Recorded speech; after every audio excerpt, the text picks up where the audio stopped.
Hari ini sidang lanjutan perkara nomor 16 tahun 2021 dengan agenda mendengar keterangan dari kuasa Presiden dan keterangan dari KPU.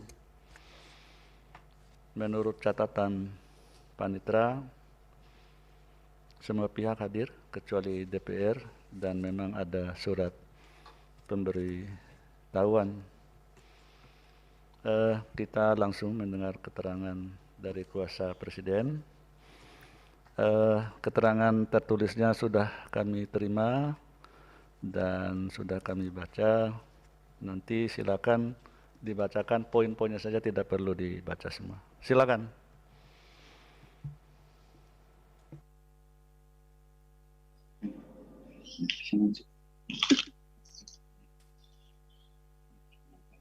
Kepada yang terhormat, yang mulia Ketua dan anggota Majelis Hakim Mahkamah Konstitusi Republik Indonesia di Jakarta, perkenankan kami dari Kementerian Dalam Negeri membacakan keterangan Presiden atas permohonan pengujian Undang-Undang Nomor 7 Tahun 2017 tentang Pemilihan Umum terhadap Undang-Undang Dasar Negara Republik Indonesia tahun 1945. Perkenankan kami Eko Prasetyanto, staf ahli bidang hukum dan kesejahteraan bangsa, bersama dengan Pak Chandra, kemudian dari Pak Purwoko dari Kemham, dan perkenan juga kami mengucapkan puji syukur untuk pada pagi hari ini kami akan membacakan keterangan Presiden tersebut. Dengan hormat yang bertanda tangan di bawah ini, 1. Nama Muhammad Tito Karnavian, Menteri Dalam Negeri Republik Indonesia. 2. Nama Yasona Halaloli, Menteri Hukum dan Hak Asasi Manusia Republik Indonesia.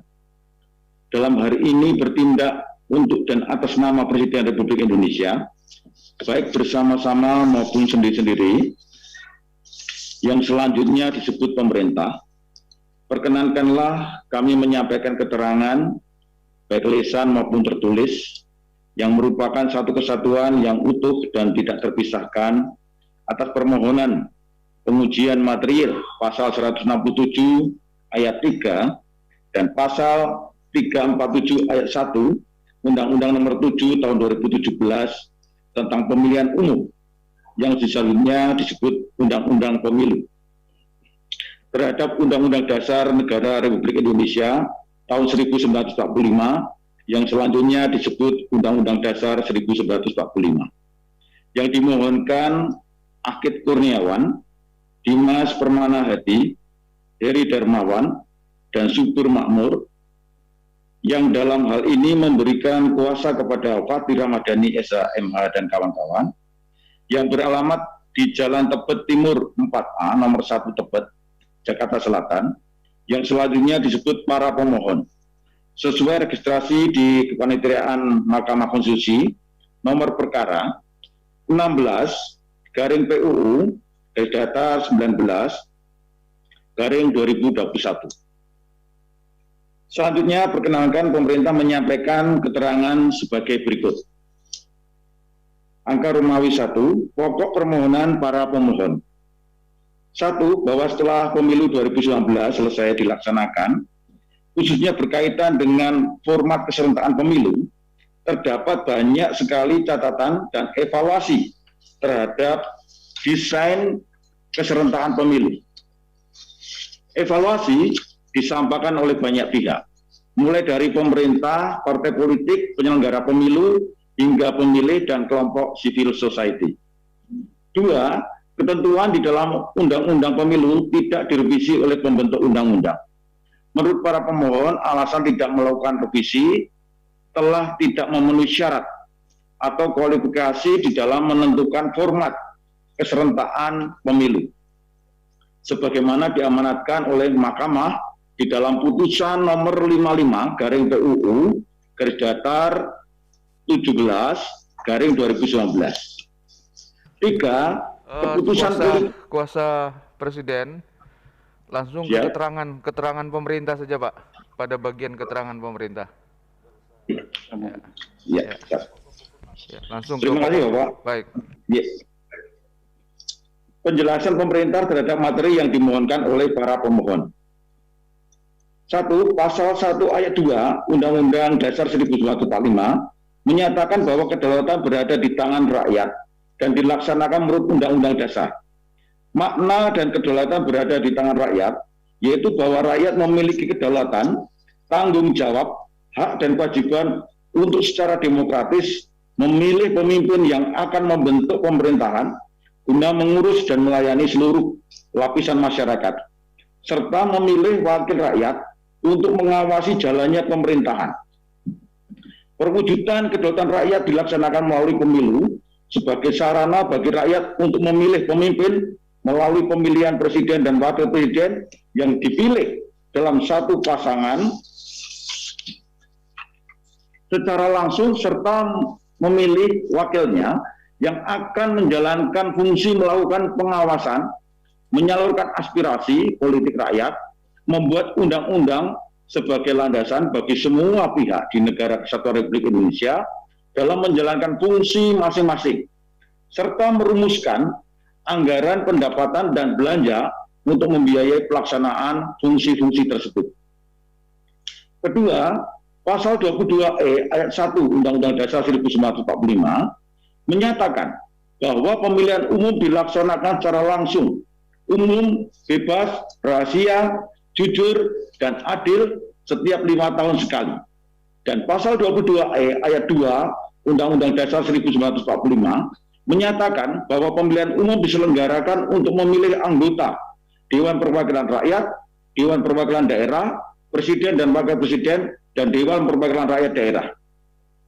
Sama sekali tidak menetapkan bahwa jumlah pemilihan umum harus dilakukan secara serentak atau tidak serentak. Pemilihan umum harus dilaksanakan secara langsung, umum, bebas, rahasia, jujur, dan adil setiap 5 tahun sekali untuk memilih presiden dan wakil presiden, anggota DPR, DPD, dan DPRD. Dengan demikian, pengaturan mengenai pelaksanaan pemilihan umum secara serentak atau tidak serentak untuk memilih presiden dan wakil presiden, anggota DPR, DPD, dan DPRD adalah pengaturan yang bersifat open legal policy.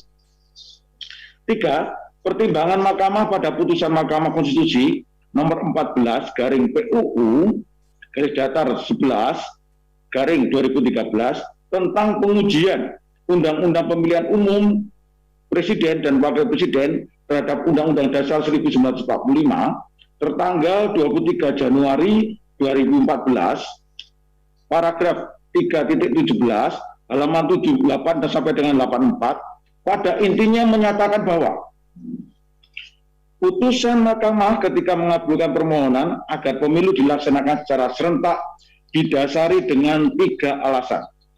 Pertama, berdasarkan praktik ketatanegaraan, pelaksanaan Pilpres dilakukan setelah pemilu anggota lembaga perwakilan tidak memberi penguatan atas sistem pemerintahan yang dikehendaki oleh konstitusi.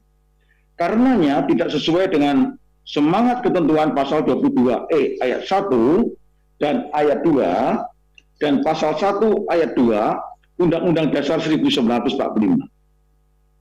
Kedua, dari sudut pandang original intent, gramatikal, dan sistematis, Pilpres dilaksanakan bersamaan dengan pemilihan umum untuk memilih anggota lembaga perwakilan. Ketiga, Pilpres dan pemilu anggota lembaga perwakilan secara serentak akan lebih efisien, sehingga pembiayaan penyelenggaraan lebih menghemat uang negara. Selain itu juga akan mengurangi pemborosan waktu dan mengurangi konflik atau gesekan horizontal di masyarakat. Dengan demikian, frasa pemungutan suara dilaksanakan secara serentak dalam pasal 167 ayat 3 dan pasal 347 ayat 1 Undang-Undang Pemilu merupakan tindak lanjut putusan Mahkamah Konstitusi nomor 14 garing PUU garis datar 11 garing 2013 yang menyatakan bahwa pelaksanaan pemilu presiden, DPR, DPD, dan DPRD dilaksanakan secara serentak. 4. Kata serentak dalam pasal 167 ayat 3 dan pasal 347 ayat 1 Undang-Undang Pemilu pada dasarnya merupakan open legal policy, kebijakan hukum terbuka bagi pembentuk undang-undang. Hal ini mengingat selama ini dalam praktek pengujian konstitusional di MK, suatu norma undang-undang dapat dinilai 1. sesuai dengan Undang-Undang Dasar 1945, 2. tidak bertentangan dengan Undang-Undang Dasar 1945, atau 3. bertentangan dengan Undang-Undang Dasar 1945. 5. Pasal 27 ayat 2 Undang-Undang Dasar 1945 menyatakan bahwa tiap-tiap warga negara berhak atas pekerjaan dan penghidupan yang layak bagi kemanusiaan. Artinya, setiap warga negara Indonesia berhak untuk menyejahterakan hidupnya dengan memiliki pekerjaan yang layak. Secara konstitusional, pemerintah berkewajiban untuk menyediakan lapangan pekerjaan dalam jumlah yang cukup. Bahwa dalam penyelenggaraan pemilu dibutuhkan banyak orang untuk berpartisipasi dan bertugas sebagai penyelenggara pemilu, sehingga adanya pemilu yang diselenggarakan secara serentak juga akan merupakan salah satu bentuk perwujudan dan ketentuan yang diatur dalam pasal 27 ayat 2 Undang-Undang Dasar 1945. 6. Pertimbangan Mahkamah pada putusan Mahkamah Konstitusi nomor 55/PUU/18/2019 tentang pengujian Undang-Undang Pemilu dan Undang-Undang Pilkada terhadap Undang-Undang Dasar 1945 bertanggal 26 Februari 2020, paragraf 3.17 halaman 325 menyatakan bahwa Mahkamah tidak berwenang menentukan model pemilihan serentak di antara varian pilihan model yang telah dipertimbangkan di bagian akhir paragraf 3.16 di atas, yang dinyatakan konstitusional sepanjang tetap menjaga sifat keserentakkan dalam pemilihan umum, memilih anggota DPR, DPD, dan Presiden, dan Wakil Presiden. Oleh karena itu, dalil pemohon perihal pemaknaan frasa pemungutan suara dilaksanakan secara serentak dalam pasal 167 ayat 3 dan pasal 347 ayat 1 Undang-Undang 7 tahun 2017 bertentangan dengan Undang-Undang Dasar 1945 adalah tidak beralasan menurut hukum. 7. Pertimbangan Mahkamah pada putusan Mahkamah Konstitusi nomor 55/PUU/18/2019 tentang pengujian Undang-Undang Pemilu dan Undang-Undang Pilkada terhadap Undang-Undang Dasar 1945 tertanggal 26 Februari 2020, paragraf 3.18 halaman 325 menyatakan bahwa Mahkamah tidak berwenang menentukan model pemilihan serentak di antara varian pilihan model yang telah dipertimbangkan di bagian akhir paragraf 3.16 di atas, yang dinyatakan konstitusional sepanjang tetap menjaga sifat keserentakan dalam pemilihan umum untuk memilih anggota DPR, DPD, dan Presiden dan Wakil Presiden. Maka dalil pemohon perihal pemaknaan pasal 3 ayat 1 Undang-Undang 8 2015 serta persoalan konstitusional pasal 201 ayat 7 dan ayat 9 Undang-Undang 10 tahun 2016 menjadi kehilangan relevansi untuk dipertimbangkan oleh Mahkamah. 8. Bahwa dalam putusan Mahkamah Konstitusi nomor 55/PUU/18/2019 tidak ada pernyataan Mahkamah Konstitusi yang mengamanatkan pembentuk undang-undang harus merevisi Undang-Undang Pemilu. Pelaksanaan pemilu serentak adalah hal yang konstitusional sepanjang pemilihan tersebut dilakukan serentak pada pemilu presiden, DPR, dan DPD. Mahkamah Konstitusi menyampaikan beberapa opsi pilihan terkait dengan model keserentakan pemilihan. Dengan demikian, kesertaan yang diatur dalam Undang-Undang Pemilu merupakan salah satu opsi pilihan model yang ditawarkan oleh Mahkamah Konstitusi. Sehingga model kesertaan pemilu adalah merupakan open legal policy pembuat undang-undang. 9. Pasal 28C ayat 2 Undang-Undang Dasar 1945 yang menyatakan bahwa setiap orang berhak untuk memajukan dirinya dalam memperjuangkan haknya secara kolektif untuk membangun masyarakat, bangsa, dan negaranya. Pasal tersebut salah satu wujudnya dapat berupa kegiatan-kegiatan sukarela dari warga masyarakat, di mana masyarakat turut serta mengambil bagian dalam proses pemilihan umum, baik secara langsung atau tidak langsung. Dalam proses pembentukan kebijakan umum, keterlibatan para pemohon dalam pemilu 2019 sebagai penyelenggara pemilu merupakan perwujudan pasal 28C ayat 2 Undang-Undang Dasar 1945. Dengan demikian, pemungutan suara dilaksanakan secara serentak atau tidak serentak, tidak melanggar hak konstitusional. Para pemohon sebagaimana yang diatur dalam pasal 28C ayat 2 Undang-Undang Dasar 1945. 10. Secara prinsipil, undang-undang ini diperlukan sebagai dasar untuk menyederhanakan dan menyelaraskan serta menggabungkan pengaturan pemilu yang termuat dalam 3 undang-undang, yaitu Undang-Undang Nomor 42 Tahun 2008 tentang Pemilihan Umum Presiden dan Wakil Presiden, Undang-Undang Nomor 15 Tahun 2011 tentang Penyelenggaraan Pemilihan Umum, dan Undang-Undang Nomor 8 Tahun 2012 tentang Pemilihan Umum Anggota Dewan Perwakilan Rakyat, Dewan Perwakilan Daerah, dan Dewan Perwakilan Rakyat Daerah. Selain itu juga dimaksudkan untuk menjawab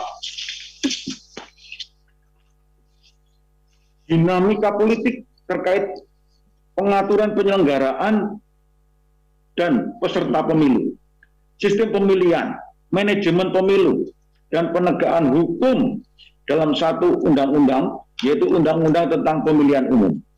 Oleh karena itu, mengingat sudah tepatnya tindakan pembentuk undang-undang, kiranya sudah sepatutnya permohonan uji material Undang-Undang AKUO tidak dapat diajukan pengujian material di Mahkamah Konstitusi.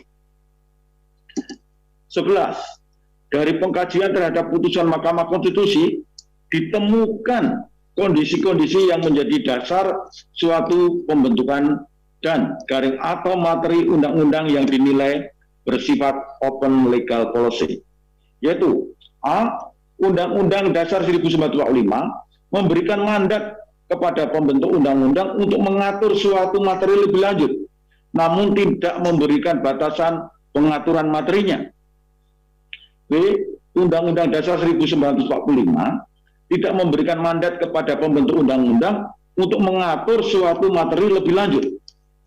12. Putusan Mahkamah Konstitusi nomor 010 garing PUU garis datar 3 garing 2005 bertanggal 31 Mei 2005 tentang pengujian Undang-Undang Pemerintahan Daerah terhadap Undang-Undang Dasar 1945 yang menyatakan sepanjang pilihan kebijakan tidak merupakan hal yang melampaui kewenangan pembentuk undang-undang, tidak merupakan penyalahgunaan kewenangan, serta tidak nyata-nyata bertentangan dengan Undang-Undang Dasar Negara Republik Indonesia tahun 1945,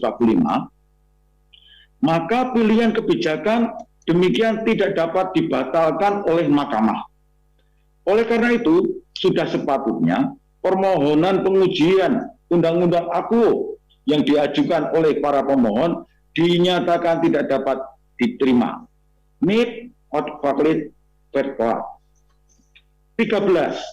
Bahwa pemerintah menghargai usaha-usaha yang dilakukan oleh masyarakat dalam ikut memberikan sumbangan dan partisipasi pemikiran dalam membangun pemahaman tentang ketatanegaraan.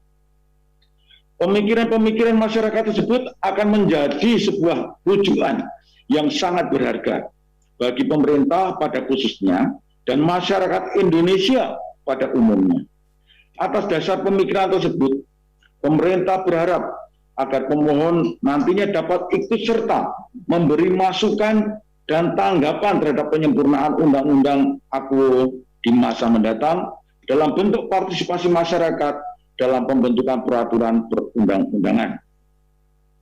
Harapan pemerintah pula bahwa dialog antara masyarakat dan pemerintah tetap terus terjaga dengan satu tujuan bersama untuk membangun kehidupan berbangsa dan bernegara demi masa depan Indonesia yang lebih baik dan mengembangkan dirinya dalam kepemerintahan dengan tujuan ikut berkontribusi positif mewujudkan cita-cita bangsa Indonesia sebagaimana dalam pembukaan Undang-Undang Dasar tahun 1945. Romawi 4, petitum. Berdasarkan keterangan tersebut di atas, pemerintah memohon kepada Yang Mulia Ketua dan anggota Majelis Hakim Mahkamah Konstitusi Republik Indonesia yang memeriksa, mengadili, dan memutus permohonan pengujian material ketentuan aku untuk memberikan putusan sebagai berikut. 1. Menerima keterangan pemerintah secara keseluruhan. 2. Menyatakan ketentuan pasal 167 ayat 3 dan pasal 347 ayat 1 Undang-Undang Nomor 7 Tahun 2017 tentang Pemilihan Umum tidak bertentangan dengan Undang-Undang Dasar 1945 dan tetap mempunyai kekuatan hukum mengikat. Namun, apabila Yang Mulia Ketua dan Majelis Hakim Mahkamah Konstitusi berpendapat lain, mohon kiranya dapat memberikan putusan yang bijaksana dan seadil-adilnya atau ex aequo ede bono. Demikian keterangan ini atas berkenan dan perhatian Yang Mulia Ketua dan anggota Majelis Hakim Mahkamah Konstitusi Republik Indonesia diucapkan terima kasih. Jakarta, September 2021. Hormat kami kuasa hukum Presiden Republik Indonesia, Menteri Dalam Negeri Republik Indonesia Muhammad Tito Karnavian, ditandatangani. Menteri Hukum dan HAM Republik Indonesia Yasona H. Lauli, ditandatangani. Terima kasih. Ya, baik. Terima kasih. Sekarang KPU sebagai pemberi keterangan, silakan. Ya, poin-poinnya saja, tidak perlu baca semua.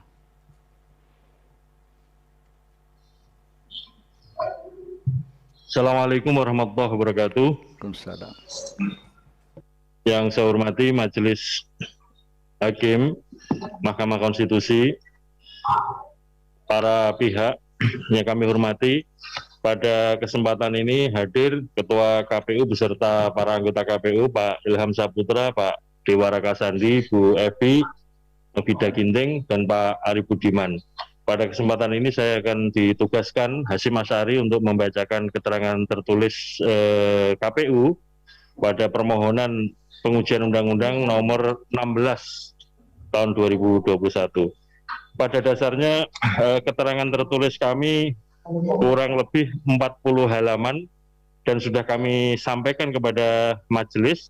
Nah, oleh karena itu pada prinsipnya pada bagian awal kami menyatakan bahwa semua keterangan tertulis ini dianggap dibacakan, sehingga kami akan membacakan untuk poin-poin utama saja yang berkaitan dengan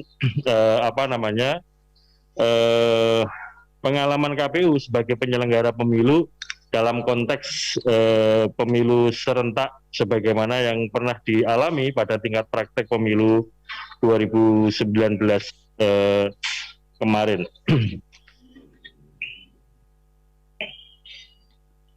Yang pertama ingin kami sampaikan pada halaman 2 bahwa pada pemilu 2019 adalah pemilu nasional serentak pertama yang dilakukan sejak era reformasi. Pemilu tahun 2019 memiliki karakteristik berbeda jika dibandingkan pemilu sebelumnya, yaitu pemilu 2004, 2009, dan 2014. Hal tersebut karena di dalam pemilu 2019 dilakukan secara langsung untuk memilih anggota DPR, DPD, Presiden, Wakil Presiden, dan anggota DPRD baik provinsi maupun kabupaten kota dalam satu waktu yang seringkali disebut sebagai pemilu 5 kotak suara. Dan seterusnya dianggap dibacakan. Kemudian pada pemilu 2019 digelar pada tanggal 17 April 2019 dan diikuti oleh 20 partai politik peserta pemilu dari partai politik yang komposisinya adalah 16 partai politik nasional dan 4 partai politik lokal Aceh. Kemudian untuk pemilu presiden untuk memilih 2 pasangan calon presiden dan wakil presiden. Ketiga, pada prinsipnya penyelenggaraan pemilu tahun 2019 berjalan sesuai dengan jadwal, program dan tahapan, serta berjalan dengan baik, aman dan kondusif. Tentu dalam penyelenggaraan pemilu, KPU bersikap tidak hanya profesional tetapi juga independen dengan menunjung tinggi dan mengedepankan kepentingan umum, proporsionalitas, kepastian hukum, akuntabilitas, efisien dan efektif. Berdasarkan data, tingkat partisipasi pemilih pada pemilu 2019 kemarin dapat dikatakan cukup tinggi, yaitu dengan angka partisipasi sebesar 81,93% atau sama dengan 158.012.506 pemilih yang hadir atau menggunakan hak pilih. Sedangkan jumlah pemilih pemilu 2019 yang terdaftar adalah 192.770.611 pemilih yang tersebar di 34 provinsi, 514 kabupaten kota, 130 PPLN dan dilaksanakan pada 813.336 TPS, 782 TPS-LN, 2.345 kotak suara keliling dan 429 dengan menggunakan metode POS. Yang berikutnya langsung saja di halaman 3 ini kami menguraikan tentang apa-apa saja yang menjadi poin utama yang dimohonkan oleh para pemohon, kami anggap dibacakan.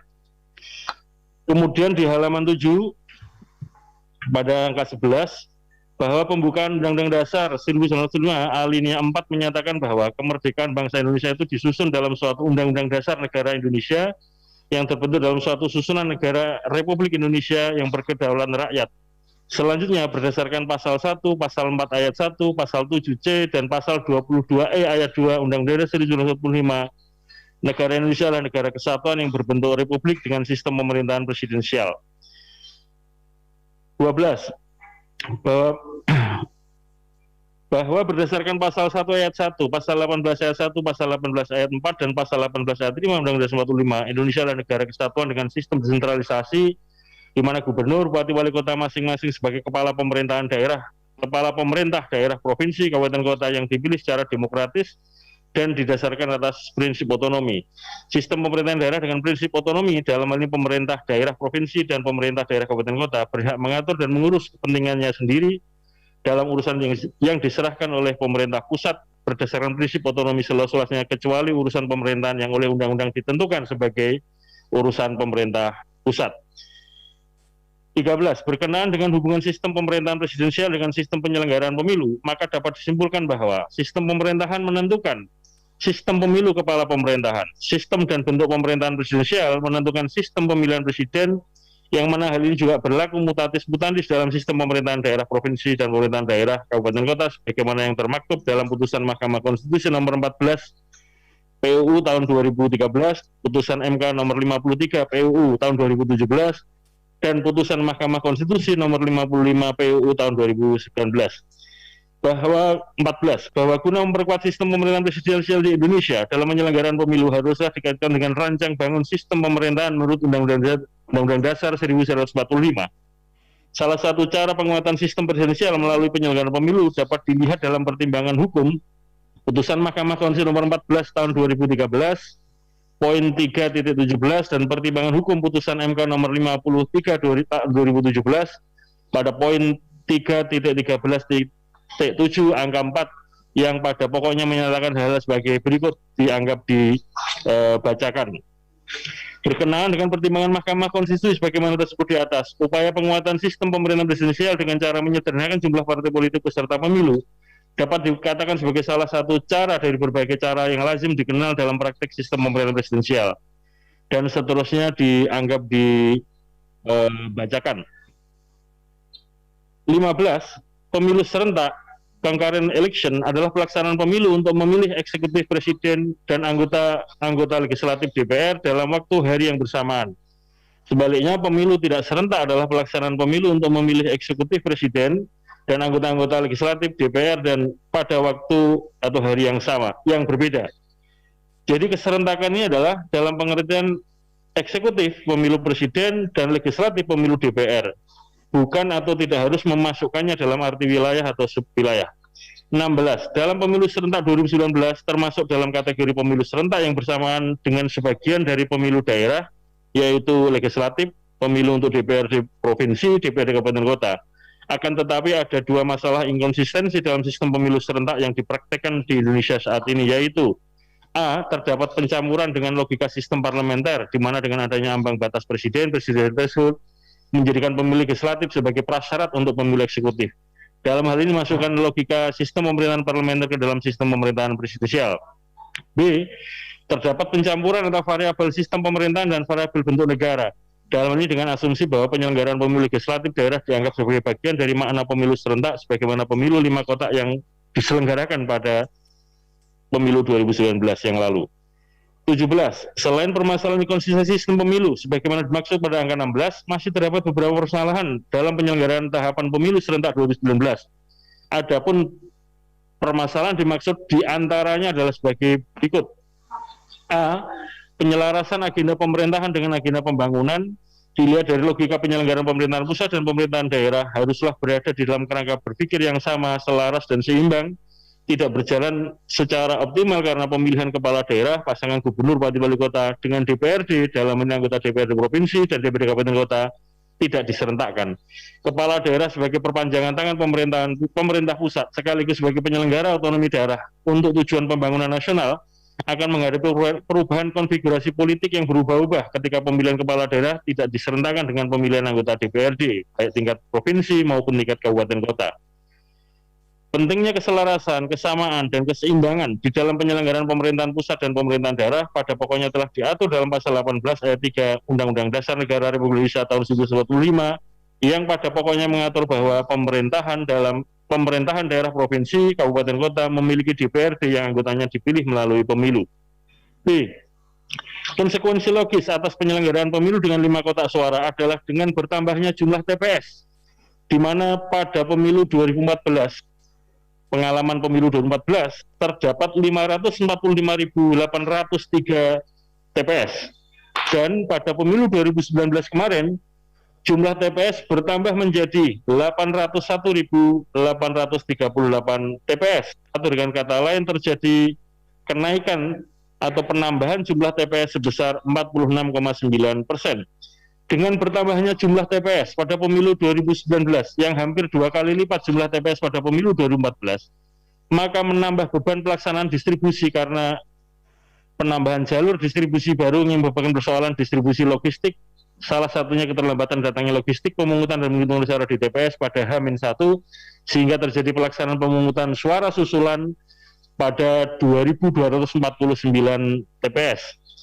C. Penyelenggaraan pemilu dengan 5 kotak menyebabkan banyaknya desain surat suara berbeda berdasarkan daerah pemilihan atau dapil dari masing-masing pemilihan, terutama pemilihan anggota DPR, DPRD provinsi, dan kabupaten kota, yang dalam setiap desain surat suara memuat profil kandidat peserta pemilu.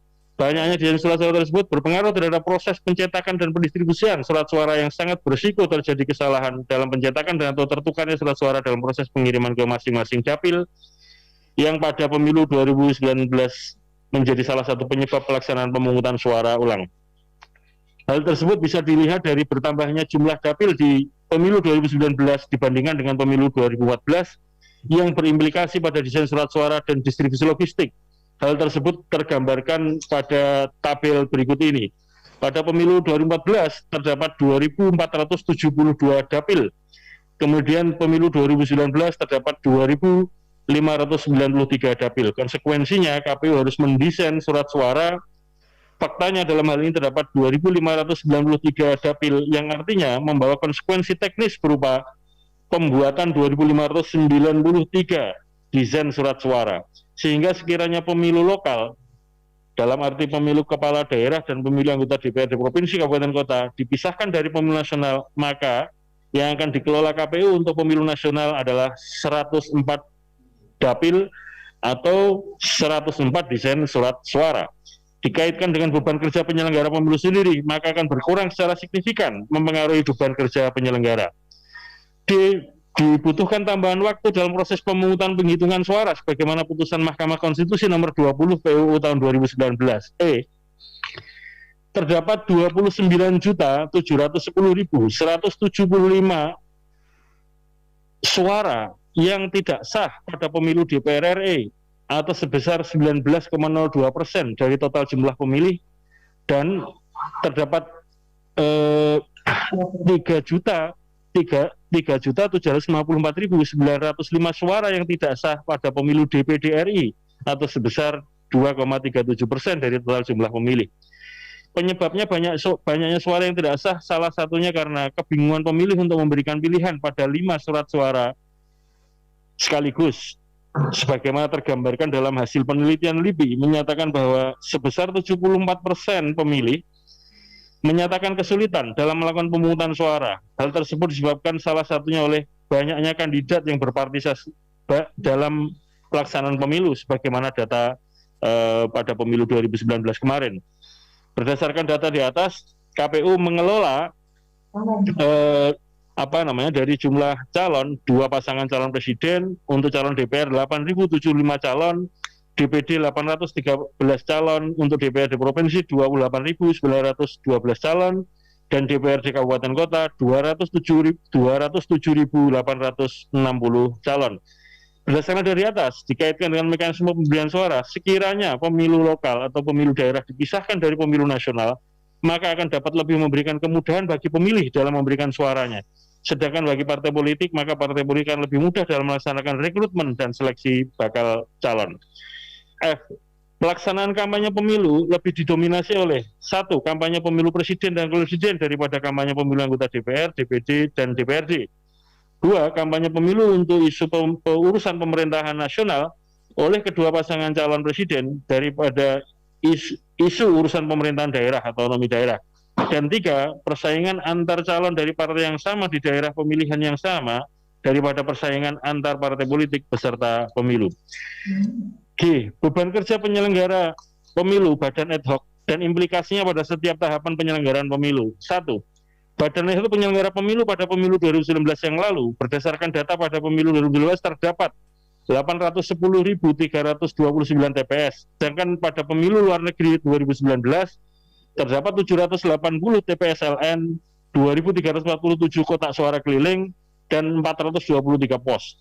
Di samping itu terdapat 36.005 orang anggota PPK, 14.402 orang sekretariat PPK, 250.200 orang PPS, 166.800 sekretariat PPS, 5.666.717 orang anggota KPPS, 1.619.062 orang petugas ketertiban TPS, kemudian 556 orang PPLN, 390 orang sekretariat PPLN, 12.765 orang KPPSLN, 250.200 orang pantarlih, panitia pendaftaran pemilih, dan 1.200 pantarlih atau panitia pemutakhiran daftar pemilih luar negeri. Sehingga total badan ad hoc penyelenggara pemilu di seluruh Indonesia dan luar negeri untuk pemilu 2019 kemarin adalah 8.18.297 orang sebagaimana tabel. Jumlah badan ad hoc yang bertugas pada pemilu 2019 sangat masif. Luasan wilayah di Indonesia dan jumlah penduduk menjadi salah satu catatan bagaimana sistem pemilu Indonesia tidak dapat disimplifikasikan mengingat ada banyaknya jumlah pemilih yang tersebar dan perhitungan dalam segi teknis penyelenggaraan yang membutuhkan sebuah kebijakan yang rasional dan humanis. 2. Implikasi dari pelaksanaan pemilu serentak 2019 adalah penambahan beban kerja bagi KPU dan badan ad hoc. Pada konteks pembahasan ini, beban kerja bagi badan ad hoc menimbulkan adanya kelebihan jam kerja atau overtime yang berlebihan dan memunculkan korban jiwa yang banyak. Tugas dari mulai melakukan rekrutmen badan ad hoc, bimbingan teknis, sosialisasi, pendataan pemilih, bantuan dalam verifikasi faktual calon legislatif perseorangan, distribusi logistik, persiapan TPS, pemungutan suara, dan penghitungan suara menjadi berlipat ganda dan menambah beban pekerjaan, di mana ada ekspektasi atau harapan dari peserta maupun pemilih agar penyelenggara dapat cermat, tepat, dan cepat dalam melakukan pekerjaannya. 3. Salah satu contoh kasus bagaimana proses pemungutan suara dan penghitungan suara yang dilakukan oleh KPPS, ternyata estimasi waktu yang telah disimulasikan ternyata berbeda dengan pelaksanaannya. Sangat banyak jumlah TPS yang pada akhirnya menyelesaikan penghitungan suara pada hari berikutnya. Berdasarkan hasil simulasi yang telah dilakukan KPU, dengan jumlah pemilih yang hadir 255 orang, diperlukan waktu sekitar 4 jam 20 menit, penyalinan formulir 3 jam 10 menit, dan waktu istirahat sekitar 3 jam. Sehingga waktu yang diperlukan dalam pelaksanaan pemungutan dan penghitungan suara adalah 16 jam 30 menit. Hal tersebut terungkap dalam keterangan KPU pada perkara nomor 37 PUU 2019. Berdasarkan data sesuai dengan formulir Renvoy yang mulia ini, formulir C1 untuk pemilu 2019. Tertulis di situ formulir C hasil, tapi untuk pemilu 2019 istilahnya adalah formulir C1 di TPS.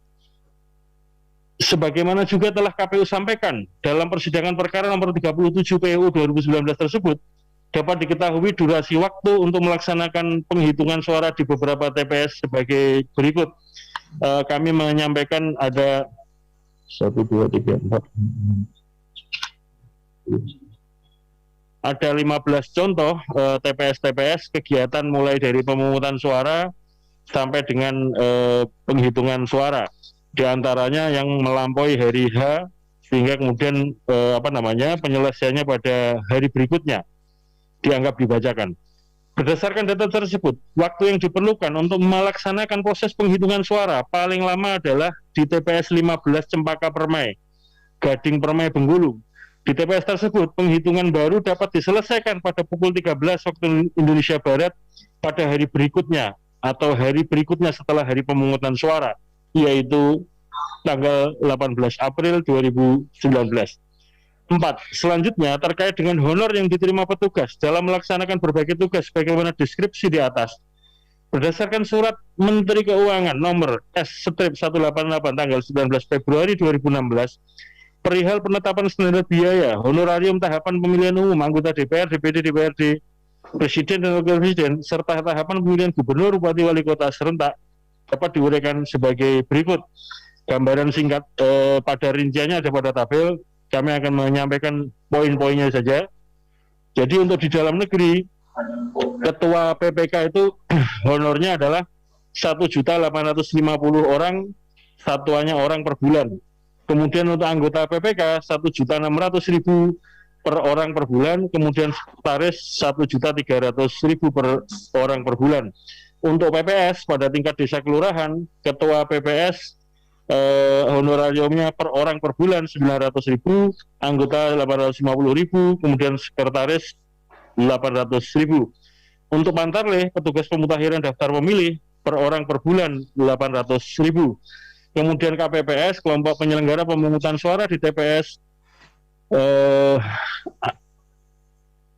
ketua KPPS 550.000 per orang per kegiatan, anggota 500.000 per orang kegiatan, pengamanan TPS atau Satlinmas 400.000 orang per kegiatan.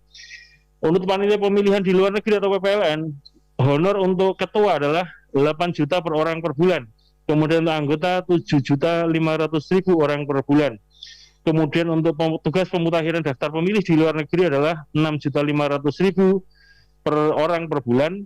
Untuk KPPSLN di luar negeri, ketua 6.500.000 per orang per bulan, anggota 6 juta per orang per kegiatan. Berdasarkan tabel di atas, terlihat adanya ketimpangan antara besaran honor yang diterima dengan beban kerja sebagai implikasi dari pelaksanaan tugas dan kewajiban KPPS dalam pemungutan dan penghitungan suara yang rinciannya telah diuraikan sebelumnya. Beban kerja dan tekanan yang tinggi serta durasi waktu yang cukup panjang dalam melaksanakan tugas tampak tidak sebanding jika dibandingkan dengan honorium diterima oleh KPPS. Hal inilah yang kurang lebih dirasakan oleh para petugas KPPS pada pemilu 2019. Dampak yang sangat mungkin terjadi selanjutnya, minat masyarakat untuk berpartisipasi menjadi petugas KPPS akan menurun. Hal ini dapat mempengaruhi jadwal tahapan penyelenggaraan pemilu khususnya dalam rekrutmen KPPS dan waktu pelaksanaan BIMTEK. Persoalan ketimpangan di atas sekilas sebenarnya dapat diselesaikan dengan menawarkan beberapa opsi yang bersifat manajemen tata kelola pemilu. Yaitu pertama, dengan menambah waktu penghitungan suara agar pelaksanaan salah satu tugas KPPS yakni menghitung suara tidak dilakukan secara terburu-buru karena harus mengejar sebelum pukul 24. sesuai yang diatur dalam Undang-Undang Pemilu. Sebagaimana diketahui, KPPS dituntut untuk dapat menyelesaikan tahapan pemungutan penghitungan suara pada hari yang sama, sehingga memperpanjang waktu penghitungan suara di TPS diharapkan dapat mengurangi beban kerja dan membuat petugas KPPS menjadi lebih nyaman dalam melaksanakan proses penghitungan suara, dan tentu akan membuat proses dan penghitungan suara menjadi lebih berkualitas. Opsi ini telah dilaksanakan pada pemilu 2019 sebagai tindak lanjut putusan MK nomor 20 PUU tahun 2019 yang memperpanjang waktu penghitungan suara menjadi maksimal 12 jam setelah hari pemungutan dan penghitungan suara.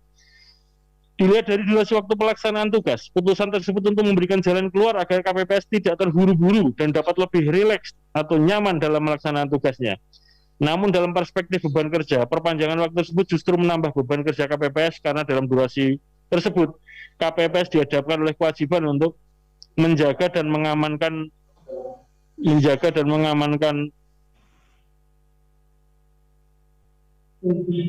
keutuhan kotak suara apabila terdapat jenis pemilu yang telah selesai dan sebagian belum selesai. Kewajiban tersebut akan membuat petugas KPPS malah menjadi tidak memiliki istirahat yang cukup karena harus lebih lama menjaga kotak suara di satu sisi, dan di sisi lain tetap harus melanjutkan tugasnya untuk menghitung perolehan suara jenis pemilu yang belum selesai, kemudian mengumumkan hasil penghitungan suara dan menyerahkan hasil penghitungan suara kepada KPPS. Opsi yang kedua yang dapat ditawarkan adalah dengan menggunakan teknologi IT dalam pelaksanaan pemungutan penghitungan suara. Opsi ini cukup banyak didukung oleh banyak kalangan dan semakin menguat digagas oleh beberapa pihak. Namun kendala mendasarnya adalah penggunaan IT dalam pemilu. Namun kendala mendasarnya adalah penggunaan IT tidak memiliki kerangka hukum yang kuat karena tidak diatur dalam Undang-Undang Nomor 7 2017 tentang Pemilu. Ketentuan penggunaan teknologi informasi hanya terdapat pada pasal 64 huruf G yang menyatakan bahwa PPLN bertugas mengirimkan rekapitulasi suara dari seluruh TPS-LN di wilayah kerjanya secara elektronik ke KPU dalam hal telah tersedia infrastruktur yang memadai untuk melakukan rekapitulasi secara elektronik, sehingga tidak ada ruang pemanfaatan IT yang dimaksudkan untuk meringankan petugas KPPS, misalnya dalam membuat salinan berita acara dan sertifikat hasil penghitungan suara dan menyerahkannya kepada saksi peserta pemilu, pengawas, dan PPK melalui PPS. Dengan demikian, opsi ini juga sulit untuk digunakan. Opsi yang ketiga, dengan menambah besaran honorarium KPPS agar terwujud keberimbangan dengan beban kerja KPPS tersebut. Namun yang perlu menjadi pertimbangan, penambahan honor tersebut tentu akan membebani anggaran negara. Terlebih jika melihat situasi pandemi COVID-19 yang diprediksi masih belum dapat teratasi secara tuntas dalam beberapa tahun ke depan, yang tentunya juga akan membebani keuangan negara yang wajib memberikan pelayanan dan bantuan kesehatan dan keselamatan kepada masyarakat dalam menghadapi situasi pandemi tersebut. Sebagaimana yang telah KPU sampaikan kepada Mahkamah Konstitusi pada saat memberikan keterangan pada persidangan perkara nomor 37 PUU 2019, total realisasi anggaran yang digunakan pada pemilu 2019 adalah sebesar 26 triliun 160 miliar 104 juta 754.980 rupiah, meliputi realisasi sebesar 10 triliun 173 miliar 169 juta 66.883 pada tahun anggaran 2018 dan sebesar 14 triliun 986 miliar 935 juta 688.97 rupiah. Sehingga dengan demikian, opsi untuk menambah anggaran dalam rangka penambahan honor KPPS belum dapat menjadi pilihan kebijakan. Dalam konteks ini, permohonan pemohon untuk memisahkan pemilu nasional dengan pemilu lokal terdapat jeda 2 tahun dalam penyelenggaraannya antara pemilu nasional dengan pemilu lokal dapat dipahami sebagai salah satu bentuk alternatif solusi untuk menghindari inefisiensi anggaran jika terdapat 2 kali pembayaran honor petugas KPPS di tahun anggaran yang sama seperti pemilu 2014 ketika pemilu presiden wakil presiden diselenggarakan dalam waktu terpisah tetapi pada tahun yang sama dengan pemilu anggota DPR, DPD, dan DPRD provinsi kabupaten kota. Dan di sisi lain, sebagai upaya untuk menyeimbangkan antara beban kerja petugas KPPS yang hanya mengerjakan 3 jenis pemilu di tahun 2024, yakni pemilu nasional saja meliputi pemilu presiden, pemilu anggota DPR, dan pemilu anggota DPD, dengan besaran honor yang diterima sebagai terinci pada tabel di atas. Dalam penelitiannya mengenai faktor-faktor yang memengaruhi beban kerja KPPS pada pemilu tahun 2019, Santi Haryati dalam tesis yang berjudul Analisis Faktor-Faktor yang Mempengaruhi Beban Kerja KPPS pada Pemilu 2019, studi kasus di Kecamatan Binjai Utara, Kota Binjai, tesis pada FISIP Universitas Sumatera Utara tahun 2020, temuannya menyebutkan bahwa salah satu faktor yang berpengaruh secara positif dan signifikan terhadap beban kerja KPPS pada pemilu 2019 adalah faktor lingkungan kerja. Yang pertama adalah tekanan dari saksi peserta pemilu. Dalam penelitiannya, Haryati menyebutkan bahwa salah satu lingkungan kerja yang berpengaruh terhadap beban kerja petugas KPPS adalah keberadaan saksi peserta pemilu, khususnya ketika petugas KPPS menghadapi sanggahan dari saksi peserta pemilu pada saat proses pemungutan dan penghitungan suara dilaksanakan.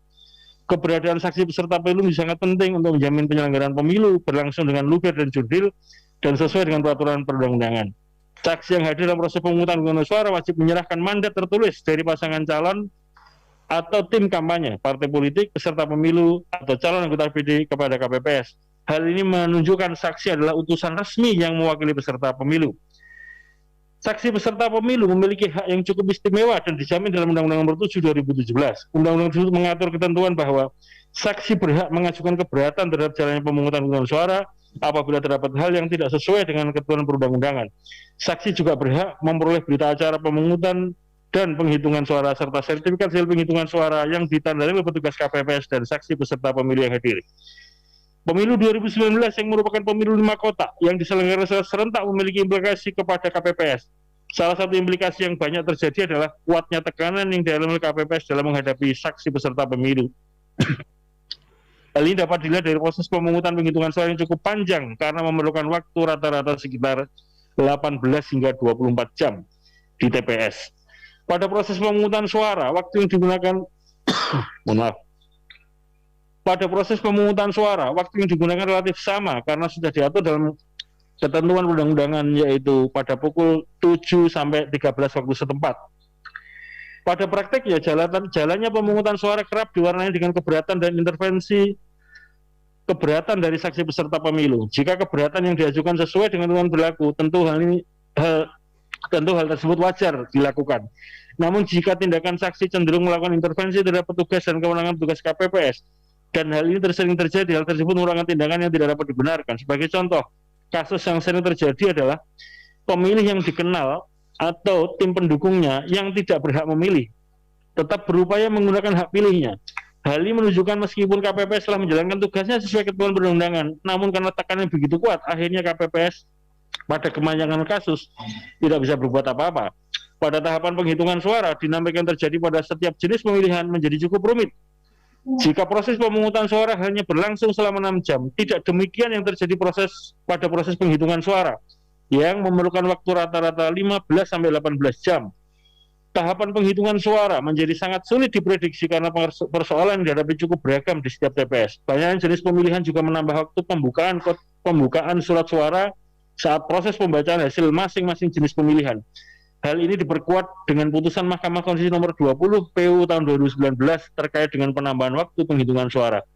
Belum lagi keberatan pada setiap jenis pemilihan yang diajukan oleh saksi pada saat proses penghitungan, menambah tekanan cukup kuat pada petugas KPPS. Kepentingan yang berbeda-beda pada setiap jenis pemilihan membuat kerumitan ini tidak dapat dihindarkan. Jika dikaitkan dengan permohonan pemohon yang meminta pemisahan pemilu anggota DPD Provinsi dan DPD Kabupaten Kota pada pemilu tahun 2024, maka dapat dipahami bahwa upaya tersebut juga dalam rangka mengurangi tekanan yang selama ini diterima oleh petugas KPPS dari saksi peserta pemilu, dalam hal ini pemilu anggota DPD Provinsi dan atau pemilu DPRD Kabupaten Kota. Kuatnya tekanan saksi tersebut dapat dilihat dari jumlah PSU pemilu anggota DPRD Provinsi dan atau pemilu anggota DPRD Kabupaten Kota yang disebabkan karena penyelenggara melakukan tindakan melampaui kewenangannya yang tidak sesuai dengan peraturan perundang-undangan. Berikut ini beberapa contoh kasus PSU dimaksud dianggap dibacakan. Beberapa kasus tersebut di atas menunjukkan bahwa pemilu anggota DPRD Provinsi dan pemilu anggota DPRD Kabupaten Kota lebih banyak menjadi target atau sasaran bagi aktor politik lokal dalam memengaruhi petugas KPPS untuk berbuat melanggar aturan. Hal tersebut menjadi relevan jika dikaitkan dengan atmosfer politik yang lebih tinggi pada pemilu anggota DPRD Provinsi atau DPRD Kabupaten Kota, mengingat aktor-aktor politik lokal bersaing ketat dalam meraih posisi pada pemilu tersebut. Oleh karena itu, penghitungan suara untuk pemilu lokal tersebut lebih berpotensi menimbulkan gesekan dan membutuhkan waktu yang lebih lama daripada pemilu nasional.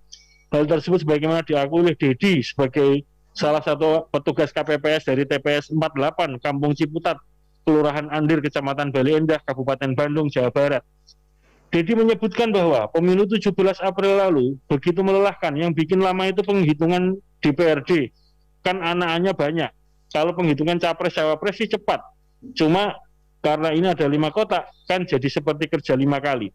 Dalam konteks ini, upaya KPU yang didasarkan oleh sistem pemerintahan, yaitu sistem presidensial, adalah dengan mendahulukan urutan penghitungan suara nasional, yaitu Pilpres, pemilu DPR, dan pemilu DPD, sebelum penghitungan suara untuk pemilu lokal. Hal tersebut salah satunya ditujukan memberikan kepastian terlebih dahulu untuk pemilu nasional, dalam hal ini Pilpres, karena sudah ada ketentuan tentang batas waktu maksimal penetapan pasangan calon terpilih, yaitu 14 hari sebelum habisnya masa jabatan presiden dan wakil presiden.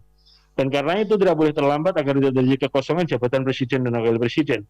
Ketentuan tersebut tentu memberikan beban tersendiri kepada petugas KPS untuk mengamankan pemilu nasional agar dapat segera ditetapkan hasilnya di TPS untuk selanjutnya naik ke tingkat rekapitulasi berikutnya. Oleh karena itu, dalam konteks ini, permohonan pemohon untuk mengeluarkan pemilu lokal dari penyelenggaraan pemilu serentak tahun 2024 dapat dipahami sebagai upaya untuk memberikan jaminan terhadap lancarnya pelaksanaan pemilu nasional, sekaligus mengurangi tekanan petugas KPPS dari para saksi dan aktor politik lokal yang lebih tinggi intensitasnya pada saat penghitungan suara untuk pemilu lokal. Tidak dapat dipungkiri bahwa tingginya tekanan tersebut pada gilirannya akan membuat petugas KPPS tidak akan fokus dan nyaman dalam melaksanakan tugasnya, dan akhirnya kondisi tersebut akan berdampak pada kualitas hasil yang diperoleh, termasuk kualitas hasil penghitungan suara pemilu nasional jika masih digabungkan dengan pemilu lokal. Berbagai cara dapat dilakukan oleh saksi partai politik khususnya dalam konteks pemilu lokal untuk memperoleh hal yang diinginkan. Tidak jarang saksi lebih banyak memengaruhi proses pemungutan penghitungan suara untuk pemilu lokal, yang tentu akan memberikan tekanan yang cukup berat kepada petugas KPPS dalam menjalankan tugas dan kewenangannya. Dalam hal inilah KPU melihat bahwa pemohon merasa hak konstitusional tidak dapat untuk tidak mendapat tekanan dalam melaksanakan pekerjaannya sebagai petugas KPPS, dan juga dalam rangka berpartisipasi dalam menjaga kualitas pemilu, harus diperjuangkan dengan cara mengeluarkan pemilu lokal dari keserentakan pemilu 2024 sebagai street level birokratik yang memiliki peran sentral di level paling bawah.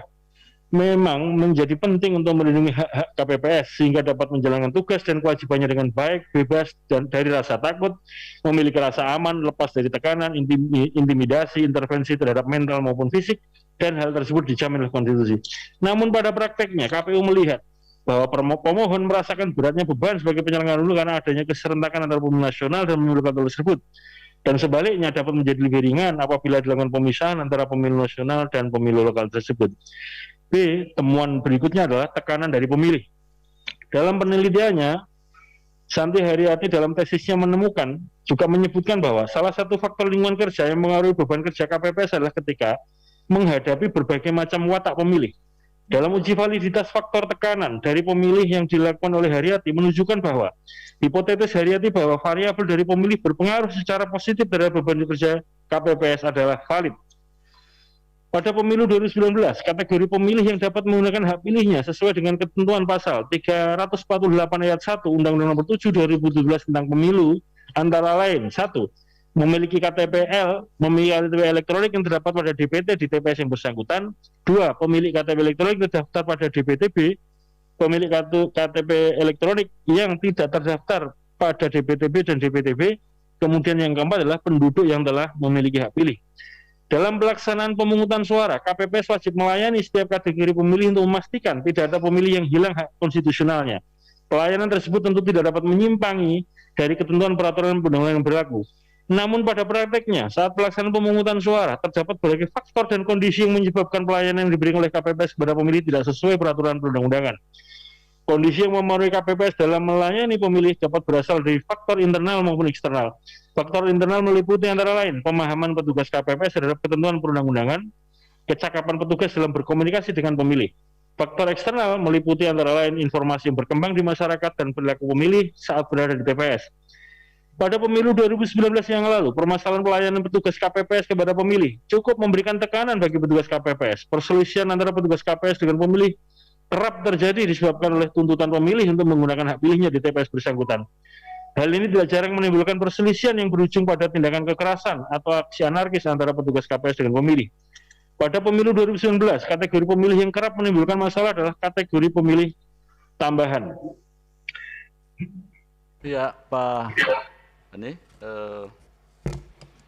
coba dibaca saja. Jadi semua pengalaman sudah terakomodir walaupun belum dibaca semua, tetapi sudah kami lihat di keterangan tertulis ini. Coba dibaca saja mulai dari halaman 36.19. Silakan dari situ. Baik, Yang Mulia.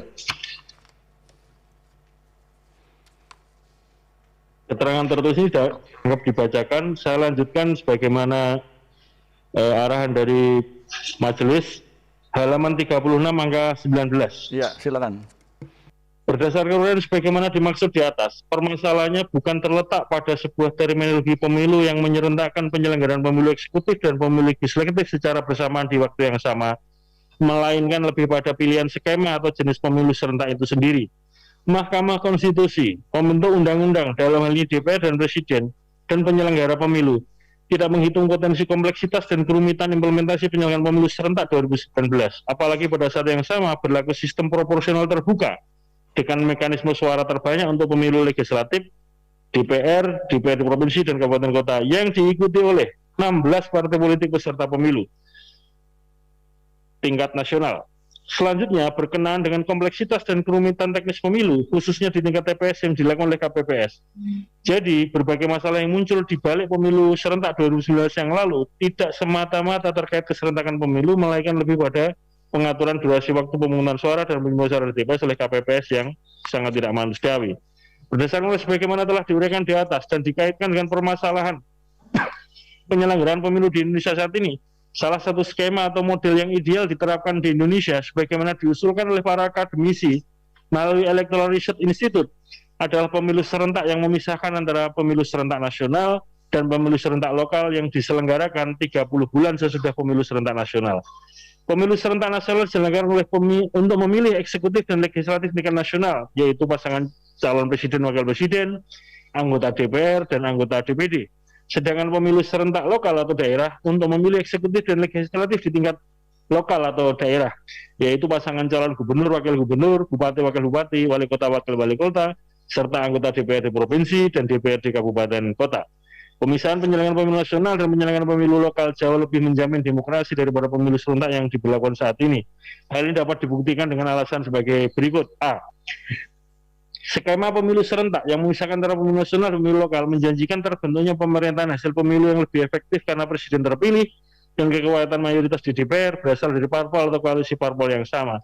Ini dimungkinkan karena skema pemilu serentak secara hipotetis menghasilkan efek ekor jas atau kotel efek yang semestinya tidak hanya dipahami dalam konteks pengaruh popularitas calon presiden terhadap parpol pengusungnya dalam hasil pemilu legislatif, tetapi juga hasil pemilu serentak lokal yang dipengaruhi oleh hasil pemilu serentak nasional. Apabila pemerintahan hasil pemilu serentak nasional memiliki kinerja yang baik, maka hasil pemilu serentak lokal kemungkinan besar sama dengan hasil pemilu serentak nasional. Artinya, pemilu dimenangkan oleh kandidat atau partai yang sama, sehingga pada akhirnya menghasilkan sinergi dan efektivitas pemerintahan nasional dan pemerintahan daerah, regional atau lokal. C. Sebaliknya, jika pemerintahan hasil pemilu serentak nasional berkinerja buruk, maka terbuka peluang bagi publik untuk menghukum parpol atau koalisi parpol yang berkuasa tersebut melalui momentum pemilu serentak lokal dengan cara tidak memilihnya kembali. D. Kecenderungan terbentuknya koalisi politik semata-mata dasar kepentingan politik jangka pendek dapat diminimalkan karena parpol dipaksa berkoalisi sebelum ada hasil pemilu legislatif yang pada gilirannya juga bisa mengurangi kecenderungan berlangsungnya politik transaksional. E. Isu politik lokal yang selama ini cenderung tenggelam dalam hingar-bingar pemilu nasional termasuk saat pemilu serentak 2019 yang lalu dapat terangkat melalui pemilu serentak lokal. F. Para wakil rakyat dan pejabat eksekutif terpilih diharapkan lebih akuntabel karena kinerja mereka berikut partai pengusungnya dievaluasi kembali dalam waktu relatif pendek atau dalam jangka waktu 30 bulan. 9G. Skema pemilu serentak yang memisahkan pemilu nasional dan pemilu lokal dapat menyederhanakan jumlah partai sehingga menjanjikan terbentuknya sistem multi partai patriot. H. Menjanjikan peluang yang lebih besar bagi elit politik lokal yang kinerja dan kepemimpinannya berhasil untuk maju bersaing menjadi elit politik di tingkat nasional pada pemilu nasional. I. Pemilu serentak nasional yang terpisah dari pemilu serentak lokal dapat mengurangi potensi politik transaksional sebagai akibat melembaganya oportunisme politik seperti berlangsung selama ini. Tidak ada lagi peluang anggota DPRD ikut dalam ikut serta dalam kompetisi pemilihan kepala daerah karena pemilu DPRD berlangsung bersamaan dengan pemilu kepala daerah. D. Pemilu serentak nasional yang terpisah dari pemilu serentak lokal dapat meningkatkan kualitas hasil pilihan masyarakat menjadi lebih rasional karena perhatian pemilih tidak harus terpecah pada pilihan yang terlampau banyak sekaligus di saat yang sangat terbatas dalam bilik suara. Dengan begitu, maka para pemilih memiliki waktu yang lebih luang untuk memutuskan pilihan secara matang sebelum mencoblos atau menandai pilihan mereka. K. Dengan pemisahan pemilu serentak nasional dan pemilu serentak lokal, sumber daya manusia penyelenggara pemilu dapat didaya gunakan selama masa jabatannya. Selain itu, pelaksanaan perencanaan, pengendalian tahapan pemilu, pembuatan peraturan pelaksanaan tahapan pemilu, dan pengadaan serta distribusi logistik pemilu akan dapat dipersiapkan dan dilaksanakan dengan kualitas yang semakin meningkat. L. Pemberitaan media massa juga berimbang dalam pemberitaan kegiatan pemilu nasional dan pemilu lokal. M. Proses pemungutan penghitungan suara yang harus dilaksanakan oleh KPPS menjadi lebih ringan, yaitu 3 jenis pemilu pada pemilu nasional dan 4 jenis pemilu pada pemilu lokal. Penyelesaian tugas ini tidak hanya akan pasti dapat diselesaikan dalam 1 hari, tetapi juga lama waktu yang diperlukan untuk menyelesaikan tugas tersebut lebih masih manusiawi.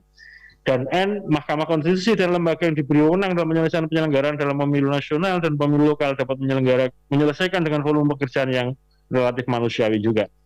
21. Bahwa berdasarkan tanggung jawab, wewenang, hasil evaluasi dan kajian KPU terhadap tantangan yang telah diuraikan di atas, dengan segala hormat kepada Yang Mulia Majelis Hakim Konstitusi yang memeriksa perkara ini, izinkanlah kami KPU melakukan selaku penyelenggara pemilu merekomendasikan sebagai berikut. A. Ketentuan pasal 22 Undang-Undang Dasar Negara Indonesia tahun 1945 tidak diartikan sebagai pemilu serentak, melainkan sebagai definisi pemilu karena penggabungan pemilu nasional dengan pemilu lokal, yaitu pemilu anggota DPRD provinsi dan DPRD kabupaten kota, tidak sejalan dengan susunan negara kesatuan dan otonomi seluas-luasnya kepada daerah otonom provinsi dan daerah kabupaten kota. B. Ketentuan pasal 18 ayat 4 Undang-Undang Dasar 1945 tidak bisa lain harus diartikan sebagai pemilu baik dari segi original intent pembentuk Undang-Undang Dasar Negara Indonesia tahun 1945 maupun dari segi teori pemerintahan yang memegang sistem dan pemerintahan menentukan sistem pemilihan kepada kepala pemerintahan. C. Pelaksanaan pemilu nasional serentak, yaitu pemilu anggota DPR, anggota DPD, kongruen dengan pemilu presiden dan wakil presiden, terpisah selang waktu 30 bulan dari pemilu serentak. Pemilu lokal serentak, yaitu untuk memilih anggota DPRD provinsi dan anggota DPRD kabupaten kota, diselenggarakan kongruen dengan pemilu kepala daerah provinsi dan kepala daerah kabupaten kota. Pemisahan pemilu nasional dan dari pemilu lokal merupakan tuntunan sistem pemerintahan Indonesia.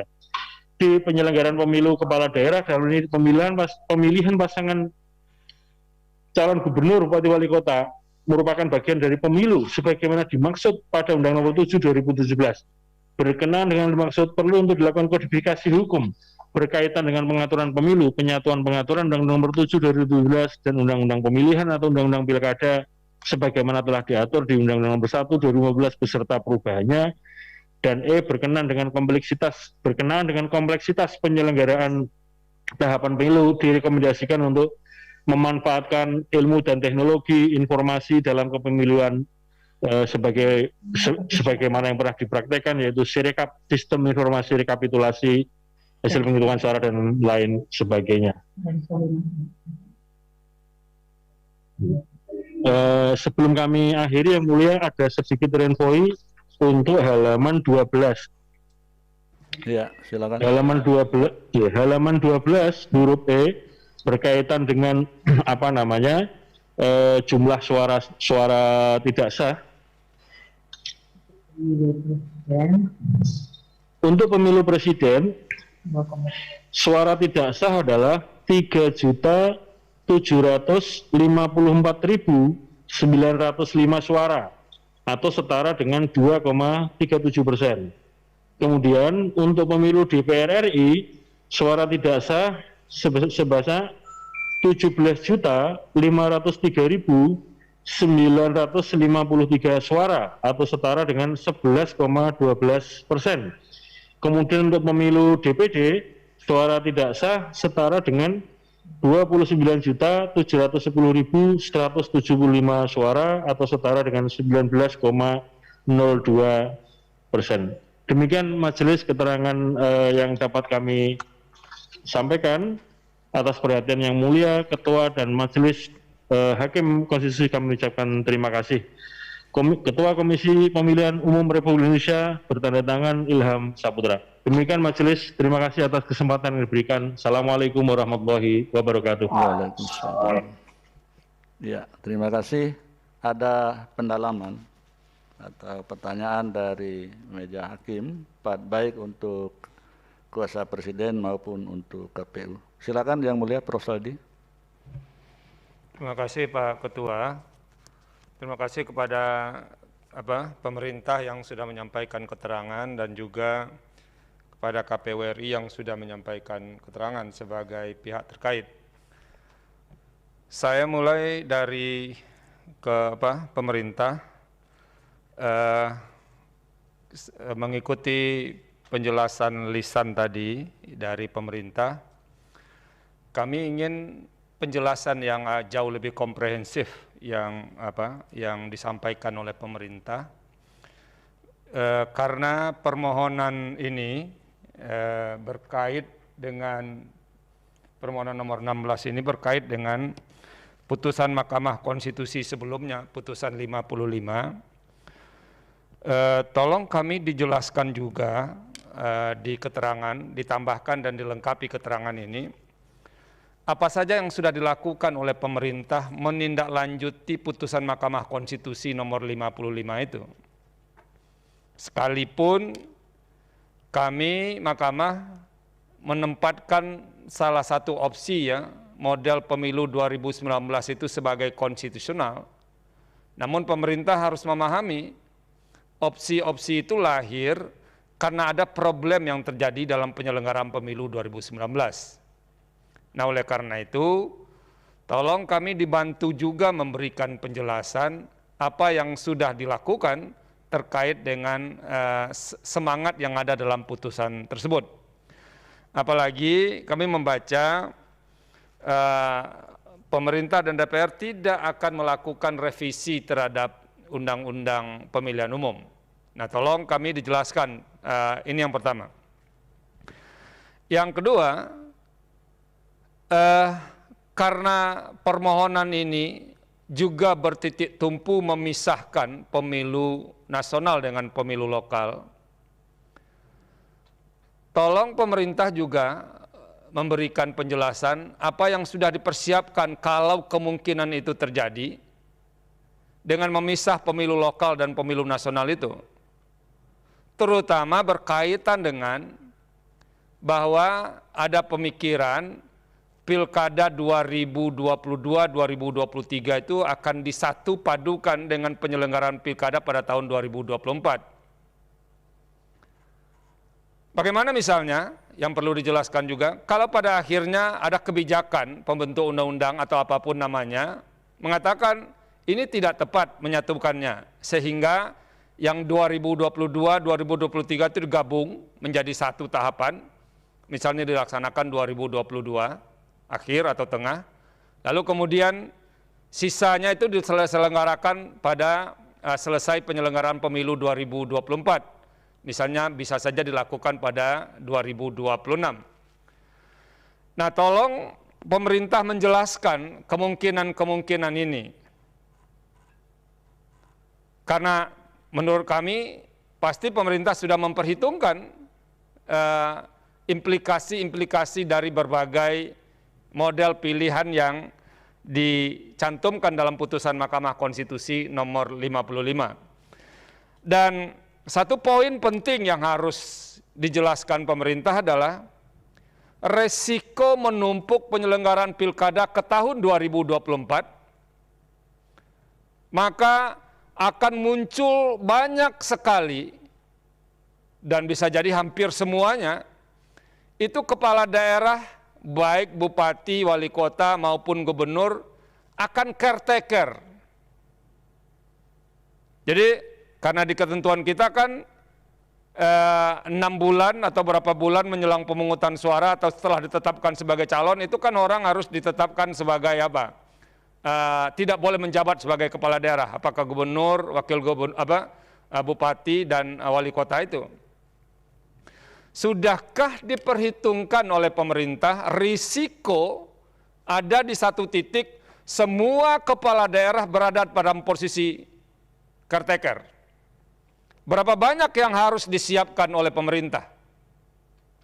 Jangan-jangan nggak cukup aparatur di tingkat pusat untuk menjadi pelaksana tugas gubernur misalnya jumlah yang 34 itu.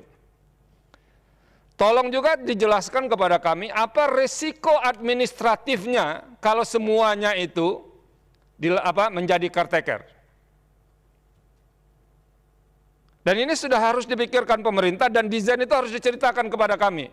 Dan oleh karena itu, kita minta pemerintah menyempurnakan keterangan ini dengan desain-desain yang diceritakan tadi. Jadi kalau ini kan sangat sederhana ini, padahal kami di Mahkamah menganggap permohonan ini sangat serius dan dapat memiliki implikasi yang sangat serius. Tolong ini dijelaskan betul, sehingga bisa diperhitungkan kemungkinan-kemungkinannya. Misalnya soal pemilu lokal dan pemilu nasional yang dipisahkan itu, misalnya, apakah pilihan lokalnya itu tetap diserentakkan menjadi misalnya satu waktu, seperti yang direncanakan atau yang sudah ada dalam undang-undang itu tahun 2024, atau itu akan dipecah menjadi dua, separuhnya pada tahun tertentu, seperti yang dipikirkan oleh pemohon, separuhnya pada periode berikutnya lagi. Nah, desain-desain ini harus dijelaskan oleh pemerintah kepada Mahkamah. Kenapa? Mahkamah itu kan biasanya kalau memutuskan bonggol-bonggol besarnya. Kalau tidak ada input dari pemerintah, misalnya dari DPR, nanti bonggol besar itu diputuskan, tapi input yang datang dari bawah tidak sempurna. Jadi, keterangan pemerintah dalam konteks ini, itu harus menjelaskan senario-senario itu, dan apa implikasinya. Tolong pemerintah memikirkan soal yang begini. Jadi, di antara permohonan yang ada ini termasuk yang paling serius. Karena misalnya, ini berimplikasi pada mengubah setting penyelenggaraan pemilihan umum.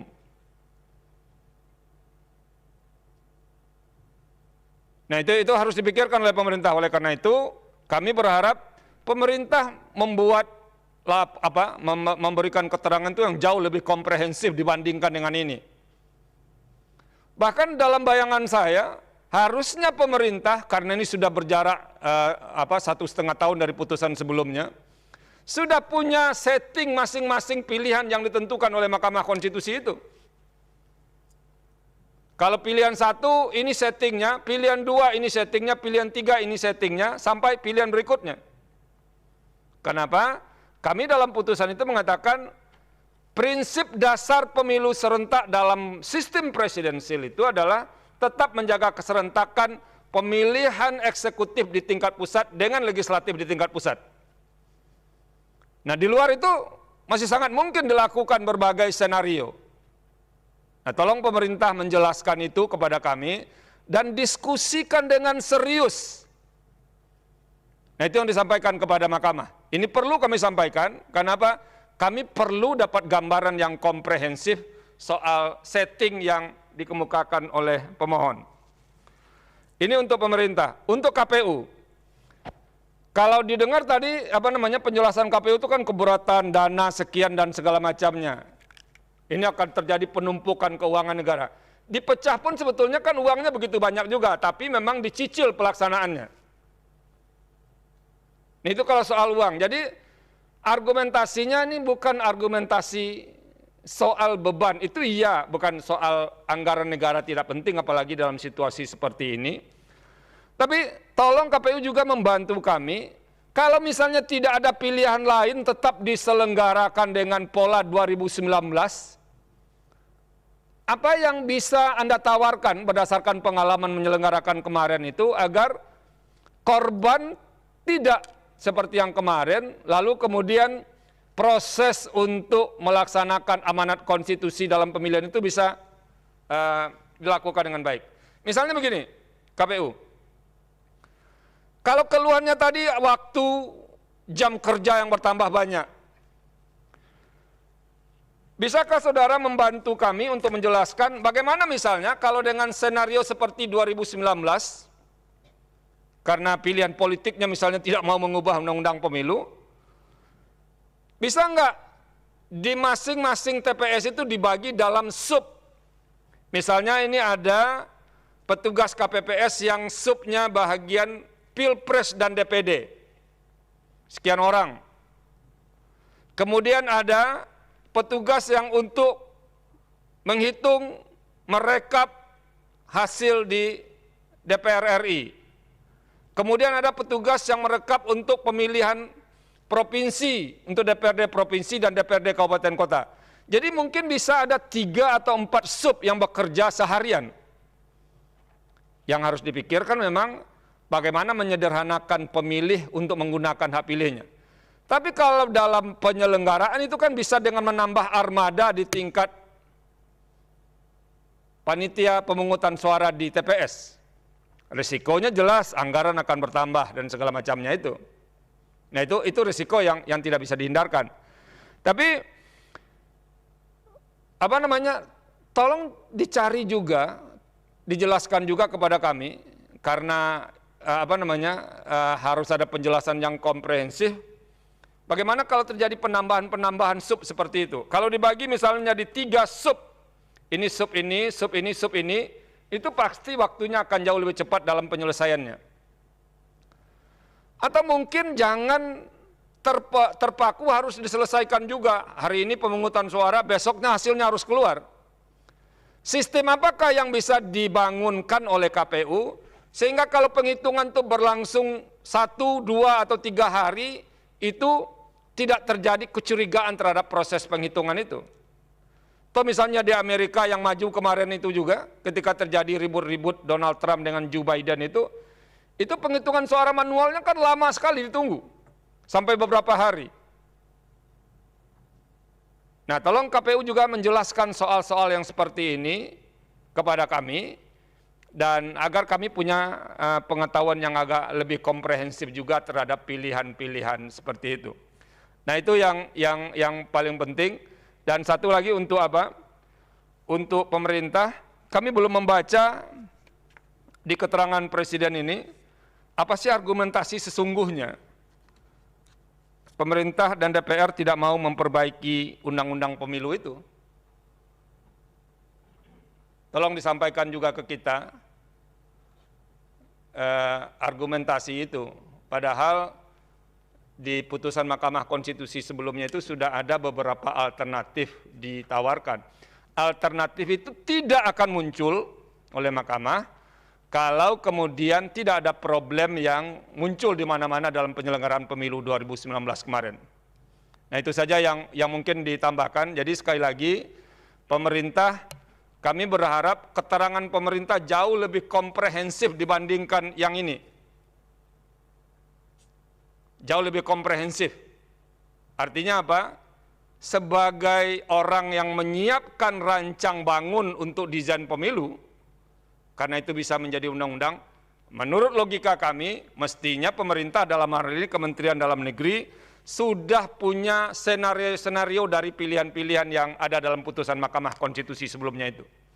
Dan tolong disampaikan kepada kami apa yang akan dilakukan oleh pemerintah dengan senario-senario seperti itu. Terima kasih Pak Ketua. Ya, baik. Saya ingin menambahkan sedikit untuk kuasa Presiden, menyambung apa yang disampaikan oleh Yang Mulia Prof. Saldi tadi, sudah menyinggung efek administrasi apabila kepala daerah, ya, gubernur, bupati atau wali kota yang sudah mengakhiri jabatannya sehingga perlu ada caretaker. Itu efek hukumnya bagaimana, itu juga perlu disampaikan. Tadi dari segi administrasi sudah disampaikan oleh Yang Mulia Prof. Saldi. Baik, itu masukan dari majelis untuk kuasa Presiden maupun untuk KPU. Nanti harus ditambahkan ya dalam keterangannya secara komprehensif ya, supaya bisa Mahkamah Konstitusi mengambil keputusan yang lebih komprehensif pula. Begitu juga untuk KPU. Mungkin ada ingin menyampaikan sesuatu sebelum sidang ini selesai. Silakan, kuasa Presiden, pemerintah. Terima kasih Yang Mulia. Jadi seperti arahan Yang Mulia dari Prof. Aldi dan Bos Anwar Usman, kami akan menyempurnakan dan menambahkan berbagai keterangan yang lebih komprehensif lagi. Terima kasih Yang Mulia. Baik, dari KPU silakan.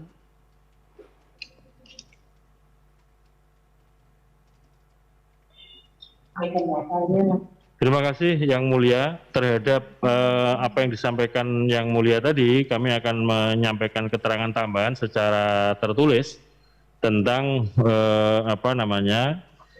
tata kelola pemilu 2024 sekiranya kemudian desainnya masih sebagaimana pemilu 2019. Satu catatan kecil yang dapat kami sampaikan, nanti akan kami sampaikan secara tertulis. Setidak-tidaknya untuk mengantisipasi anggota KPPS supaya kemudian naudzubillah min dzalik ya, supaya tidak terjadi meninggal. Kami kemarin sudah mempraktekkan pada Pilkada 2020, yaitu yang pertama untuk rekrutmen badan ad hoc mulai PPK, PPS, KPPS kami persyaratkan berdasarkan konsultasi dengan Kementerian Kesehatan dan Satgas Covid itu usia maksimal 50 tahun sebagaimana usia kelayakan karena situasi pandemi ya. Kemudian yang kedua, tes kesehatan harus dilakukan karena kemarin pada prakteknya pemilu 2019 surat keterangan kesehatan para calon itu belum sampai dengan pemeriksaan yang menyeluruh. Karena dapat dipahami honornya sekian, tes kesehatannya sekian, itu nanti honornya habis untuk tes kesehatan. Ini yang kemudian kami akan sebagaimana dipraktekkan Pilkada 2020 kemarin. Kemudian yang ketiga, karena dalam situasi pandemi COVID, Pilkada 2020 kemarin, semua petugas ini dianggarkan rapid tes untuk sebelum tugas maupun menjelang penugasan berikutnya.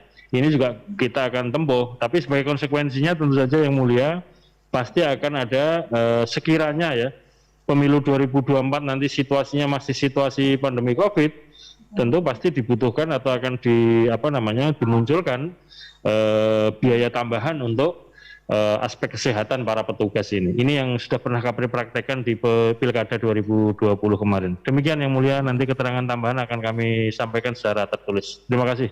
Ya, baik. Untuk pemohon, apakah akan mengajukan ahli atau saksi? Terima kasih Yang Mulia. Pemohon berencana menghadirkan 3 orang ahli Yang Mulia. Dan kalau diperkenankan nanti akan dihadirkan pada persidangan berikutnya Yang Mulia. Iya. Baik. Ya, ada tambahan dari ini untuk pemohon ya, yang dibawa ke kami itu ahli yang betul-betul paham rancang bangun pemilu. Anda paham nggak maksudnya? Baik, ahli yang paham rancang bangun pemilu dan yang paham desain yang dipersoalkan dalam permohonan ini. Jadi nanti jangan orangnya tata negara. Di sini nih sebetulnya kalau soal tata negara sudah selesai.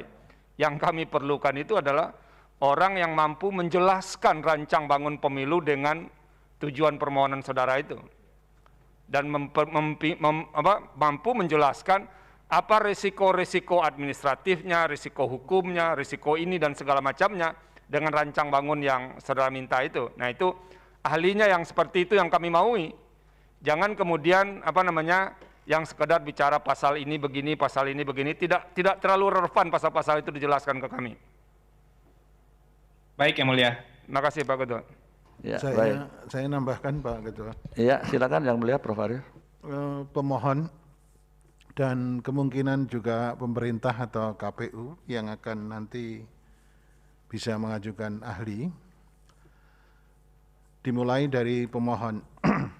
Kalau bisa, pemohon itu mengajukan ahli yang bisa menguraikan desain yang sudah ditentukan oleh mahkamah.